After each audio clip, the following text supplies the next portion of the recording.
Hello friends, you are most welcome on my channel Biological Fact. Today I am going to start a new topic.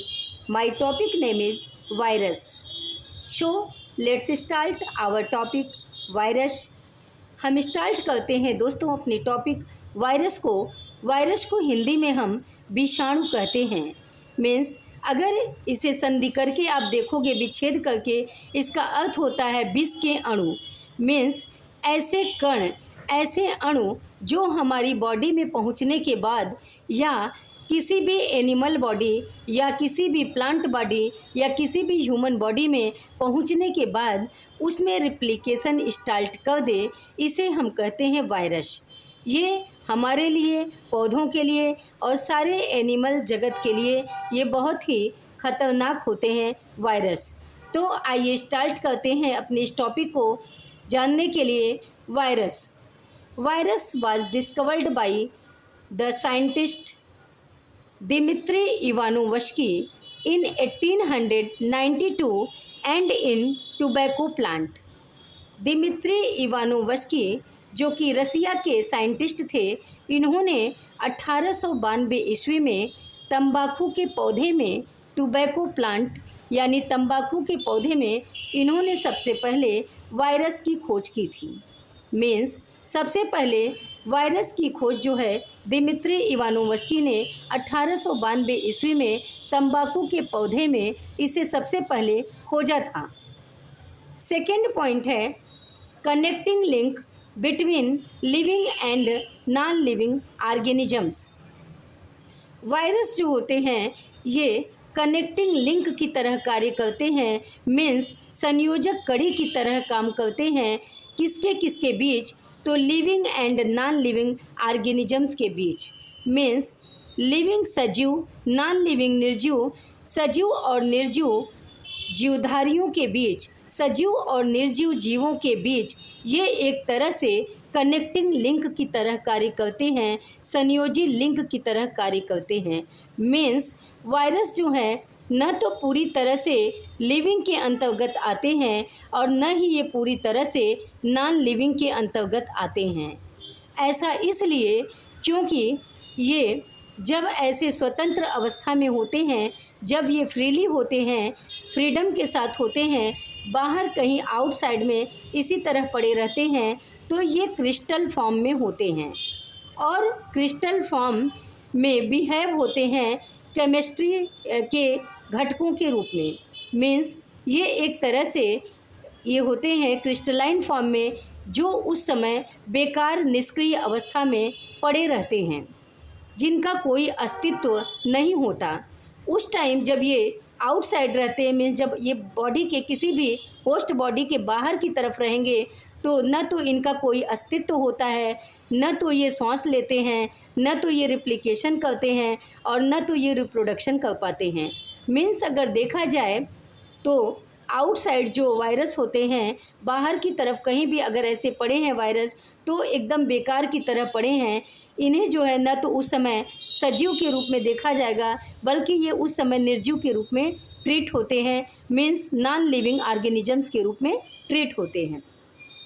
लेकिन ये जैसे ही living individuals और living host की body में inter करते हैं, वैसे ही ये बॉडी के अंदर जाकर अपना रिप्लिकेशन स्टार्ट कर देते हैं।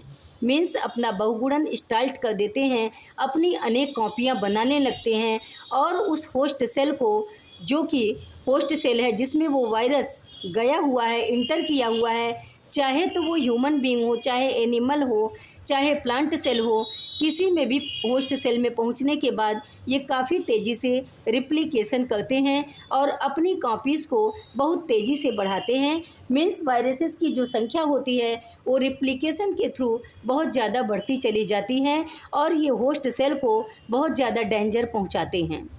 सो connecting link between living and non living organisms, इसलिए इनको लिविंग और नॉन लिविंग के बीच की कनेक्टिंग लिंक कहा जाता है। मीन्स विषाणुओं को जीवित में सजीव और निर्जीव के बीच की संयोजी कड़ी कही जाती है क्योंकि कभी कभी ये लिविंग की तरह ट्रीट होते हैं और कभी कभी ये नॉन लिविंग की तरह ट्रीट होते हैं। तो पूरी तरह से न तो ये लिविंग ही होते हैं और पूरी तरह से न तो ये नॉन लिविंग ही होते हैं। आइए जानते हैं थर्ड पॉइंट को। वायरसेस आर सब माइक्रोस्कोपिक इन्फेक्शियस नेचर। जो वायरस होता है वो सब माइक्रोस्कोपिक होता है। मीन्स ये कण इतने सूक्ष्म होते हैं, इतने छोटे होते हैं कि इन्हें नेकेड आई से मीन्स इन्हें नग्न आँखों से नहीं देखा जा सकता है। इसलिए इन्हें कहते हैं सब माइक्रोस्कोपिक। और इन्हें सामान्य सूक्ष्मदर्शी से मीन्स सिंपल माइक्रोस्कोप जैसे कि लाइट माइक्रोस्कोप होता है उससे भी नहीं देखा जा सकता है। यहाँ तक कि इनके लिए इलेक्ट्रॉन माइक्रोस्कोप की आवश्यकता होती है। मीन्स वायरसेस को हम इलेक्ट्रॉन माइक्रोस्कोप के अंतर्गत ही देख सकते हैं। वायरसेस की संरचना जो भी आप किताबों में देखते हो वो अगर ऐसे देखोगे तो आप उस तरह से उसका स्ट्रक्चर नहीं बना पाओगे। वायरसेस का स्ट्रक्चर जब भी आप इलेक्ट्रॉन माइक्रोस्कोप में देखोगे तभी आपको इलेक्ट्रॉन माइक्रोस्कोप के अंतर्गत उस सूक्ष्म कण का बहुत ही अच्छा चित्रण मीन्स उनका जो वायरसेस के स्ट्रक्चर हैं वो क्लियर कट आपको दिखेगा। उसी के कारण हम जो स्ट्रक्चर बुक्स में देखते हैं वो उसी का परिणाम है जो हम इलेक्ट्रॉन माइक्रोस्कोप की वजह से इन्हें देख पाते हैं, नहीं तो हम इन्हें नग्न आँखों से देख ही न पाते। तो वायरसेस जो होते हैं वो सब माइक्रोस्कोपिक होते हैं। मीन्स ये इतने सूक्ष्म होते हैं कि इन्हें जो है इलेक्ट्रॉन माइक्रोस्कोप की सहायता से देखा जाता है। इन्फेक्शियस नेचर, और आप जानते ही हो कि वायरस जो होता है नेम से ही क्लियर है कि ये जो है काफ़ी इन्फेक्शियस होते हैं। मीन्स काफ़ी संक्रामक होते हैं, बहुत तेज़ी के साथ फैलते हैं क्योंकि ये बॉडी में होस्ट बॉडी में पहुंचने के बाद बहुत तेज़ी से रिप्लिकेट करते हैं। आपने कोरोना के टाइम में तो देखा ही था, कोविड-19 के समय में आपने देखा था कि ये कितना इन्फेक्शियस था, कितनी तेज़ी से पहुंच इसकी बढ़ रही थी और कितनी तेज़ी से इन वायरसेस का रिप्लिकेशन हो रहा था। तो ये हमें और ज़्यादा बताने की ज़रूरत नहीं है। आइए आते हैं आगे नेक्स्ट पॉइंट पे। Outside it is found in crystalline form. हमने आपको अभी ऊपर बताया था कि अगर ये बाहर की तरफ होते हैं तो it is found in crystalline form. Means ये क्रिस्टल्स के रूप में, जैसे छोटे छोटे कण होते हैं वो आपस में सटे हुए होते हैं क्रिस्टल्स की तरह, तो ये उसी तरह क्रिस्टलाइन रूप में क्रिस्टल की तरह पाए जाते हैं बाहर की तरफ। फिफ्थ पॉइंट है inside in any host cell. बाहर के लिए हमने बताया कि क्रिस्टलाइन फॉर्म में होते हैं, निर्जीव की तरह पड़े रहते हैं, लेकिन अब हम आपको बता रहे हैं कि होस्ट बॉडी के अंदर ये क्या करते हैं। तो inside in any host cell, किसी भी होस्ट सेल मीन्स जिस सेल पर वो वायरस पहुंचता है और इंटर करता है या जिसमें अंदर प्रवेश करता है, जैसे कि होस्ट सेल के अंतर्गत एनिमल सेल आता है, ह्यूमन बीइंग आता है और प्लांट सेल आता है। तो अगर ये प्लांट सेल में इंटर करेगा तो प्लांट सेल यहाँ होस्ट सेल हो जाएगा, नहीं तो अगर एनिमल सेल में इंटर करेगा तो होस्ट की तरह एनिमल सेल कार्य करेगा, और ह्यूमन बीइंग में अगर प्रवेश करेगा तो होस्ट सेल ह्यूमन बीइंग हो जाएगा।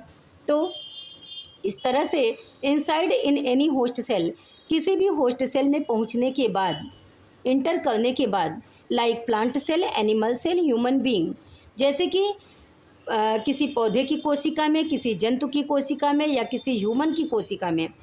मीन्स ये प्रवेश करने के बाद, इंटर करने के बाद it can replicate very fast.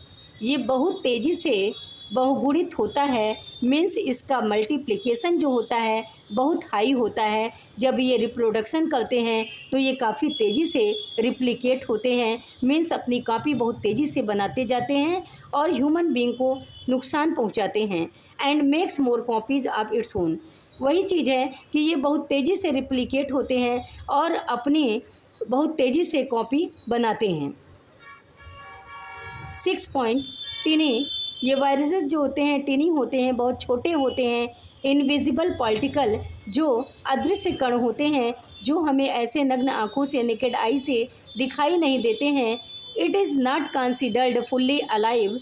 इसे पूरी तरह से जीवित की तरह नहीं समझा जाता है क्योंकि ये बाहर निर्जीव फॉर्म में पड़ा रहता है।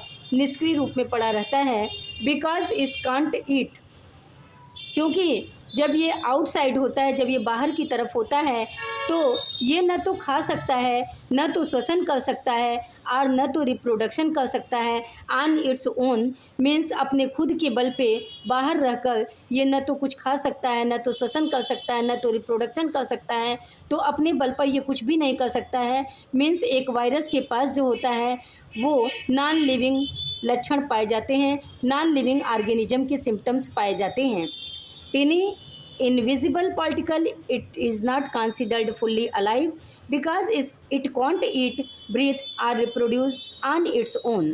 अपने खुद के बल पे ये अपने जीवन निर्वाह नहीं कर सकता है। 7th पॉइंट, टू सर्वाइव, इन्हें सर्वाइव करने के लिए, इन्हें जीवन यापन करने के लिए किसी होस्ट सेल का सहारा लेना पड़ता है। It must break into a living host, किसी लिविंग होस्ट के अंदर और किसी एनिमल बॉडी में जाकर ये ब्रेक करता है, टूटता है किसी लिविंग होस्ट के अंदर, and force that the cell, और सेल को फोर्स करता है, मीन्स सेल को बहुत तेज़ी के साथ फोर्स करता है। किस लिए? तो to make copies of the virus, virus की काफ़ी कॉपीज़ बनाने के लिए ये सेल को जो है इंड्यूस करता है, प्रेरित करता है। तो इस प्रकार से to survive it must break into a living host and force that the cell to make copies of the virus, means अगर इसको जीवित के रूप में रहना है, मीन्स अगर ये लिविंग का लक्षण देता है, लिविंग ऑर्गेनिजम्स का लक्षण देता है, तो ये किसी होस्ट सेल में जाने के बाद ही देता है। तो इसे सर्वाइव करने के लिए इसे लिविंग होस्ट के अंदर ब्रेक करना पड़ता है, और ये बहुत तेज़ी से तब अपनी कॉपियाँ तैयार करता है। तब ये किसी होस्ट सेल में जाने के बाद रिप्रोड्यूस भी होगा, ब्रीथिंग भी होगा, इसमें ईटिंग भी होगा, क्योंकि वो किसी होस्ट सेल में पहुंच गया। तो जब किसी होस्ट सेल में पहुंच गया तो होस्ट सेल में जाने के बाद वो लिविंग की तरह ट्रीट होगा, क्योंकि तब होस्ट सेल में पहुंचने के बाद वो ईट भी करेगा, ब्रीथ भी करेगा, रिप्रोड्यूस भी करेगा, क्योंकि वो फिर काफ़ी तेज़ी से रिप्लिकेट होने लगता है। फॉर एग्ज़ाम्पल कोविड-19, जैसे कि कोविड-19 वायरस था, आपने उस टाइम में देखा ही था कि काफ़ी भयानक स्थिति थी इसी वायरस के कारण, जिसका नेम था कोविड-19। और इन्फ्लुएंजा वायरस जो है एक फ्लू का वायरस है, जो फ्लू आप देखोगे तो जब मौसम ख़राब होता है, जैसे बरसात के मौसम में, ठंड के दिनों में, जब भी मौसम चेंज होता है तो एक प्रकार का फ्लू ऐसा चलता है जिस टाइम काफ़ी लोग संक्रमण में आते हैं इन्फ्लुएंजा वायरस के। एंड रीनो वायरस जो है ये सर्दी खांसी से एक व्यक्ति से दूसरे व्यक्ति में पहुंच जाता है, ये है रीनो वायरस। इस प्रकार से कई सारे वायरसेस ऐसे हैं जो मीन्स जितने भी वायरसेस हैं वो सभी होस्ट सेल को नुकसान पहुंचाते हैं और ख़ुद को लाभ पहुंचाते हैं। तो एग्जाम्पल के तौर पे कोविड-19, influenza virus, rhino virus etcetera, ऐसे बहुत सारे वायरसेस हैं। सो दोस्तों, आज की क्लास आपको कैसी लगी बताइएगा ज़रूर, और अगर आपको क्लास अच्छी लगी हो तो प्लीज़ हमारी क्लास को सब्सक्राइब, लाइक, शेयर करना ना भूलें। कुछ प्रॉब्लम होती है तो कमेंट करें ताकि हम आपको आंसर दे सकें। मिलेंगे फिर कल, अब तब तक के लिए चलते हैं, bye bye, thank you, take care, bye bye, have a nice day.